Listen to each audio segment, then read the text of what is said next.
মধ্যে কোনো কি নাই বুঝতে মনে হলো লোকে একটা লাগছে বিলায়ের আঙ্গুলের মতো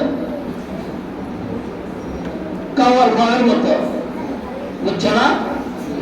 এই জন্য দেখ আমি একদিন ট্রেনে বসছি বলে এক মেয়ের হাতের লোক দেখে আমার বমি হয়ে গেছে তখন তোমার এক সুখে সভা ছিলাম আমরা সুখে গিয়ে গেছিলাম এক সভা খুব বুজুর্গ আসলাম